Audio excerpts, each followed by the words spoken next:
Hello guys, today I'm gonna give you information of Zombie or The Walking Dead on tips to survive, stuff you should use and stuff, things I would use. I know I'm just a kid to you guys, but I know a lot, I've read a lot, I've done a bunch of stuff. Anyway, zombie apocalypse. There's been a bunch of stuff to prove it. There's been nuclear meltdowns, radiation in DC, and it's just bad.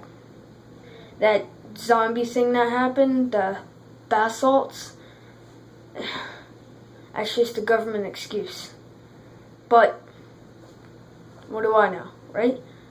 Anyway, to start off, what I would personally use is either an M4A1 carbine used by the United States government and their allies, or an M1A1 carbine. I'm sorry if I said that wrong, but it's 15 rounds per magazine, and it's a really nice weapon to have. If you get the original version, it should be made out of wood, but the only thing is that it cannot have a silencer if it's in the original version.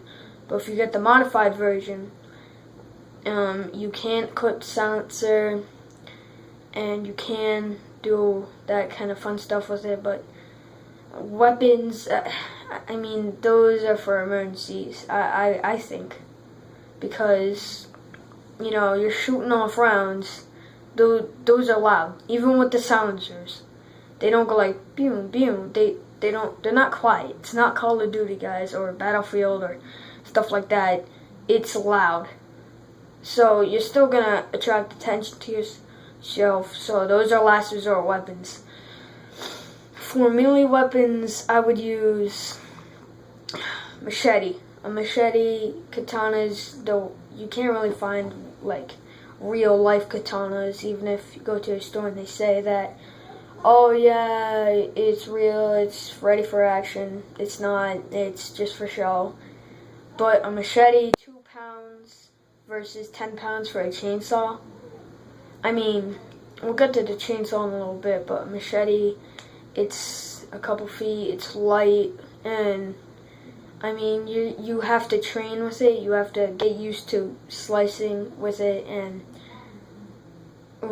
really hard, because your maximum goal here is to get through the skull, and that's the way that you disable a zombie, is getting to the brain, and that completely shuts it off. But you don't always have to be a crack shot and hit them in the head or something like that. You could disable their spine and they'll drop. You can do a lot of stuff that'll make them drop, because they're us, except they're not dead. Say if I died, if I got shot in the chest and I died, I wouldn't come back. I'm dead. It's like a flu. If I died from another reason, say for instance getting shot, the flu wouldn't get me, right? I wouldn't get sick from it because I'm dead. That's the same way the Solum works, and that's what it's called, the virus. First, when it enters your bloodstream, it goes to your bloodstream, into your brain, and the first couple hours, the infected area gets purplish. Then you start getting a fever, then you start vomiting violently, diarrhea symptoms sometimes, and then eventually you just go into a coma, and then 23 hours later exactly, or which averages reports, that's when you come reanimate. Although your heart stops, your heart level goes to 0, and then 0 brain activity, you're still alive. You come back, and your brain still works. That's why you gotta disable the brain. The only thing is that they don't feel it. That's why. You can take out their heart. They don't use the bloodstream anymore. That's why they call it The Walking Dead and stuff like that, because of that. But back to weapons, the machete, is a definite choice, and they're easy to find. Now, places to go. You're not going to go to Walmart and expect everything to be there. The second that the news comes on, the emergency broadcast comes on, stay in your homes, try to get supplies, blah, blah, blah, Walmart is going to be empty. Like, empty. You'll be lucky to find a freaking Sour Patch Kid. It's going to be gone. Nothing's going to be there. I mean, think about it. You really think everyone's going to just avoid Walmart and go, like, do their own thing? No, there's going to be looters, and there's not going to be any law or order. The cops aren't going to be any help. Well, some are. Some who actually respect their job, but other than that, if they have nothing to lose, then they'll just, I mean, they have a gun. And they could shoot you and say that he was causing problems, and that he probably doesn't even have to say anything, because, again, there's no law and order going around.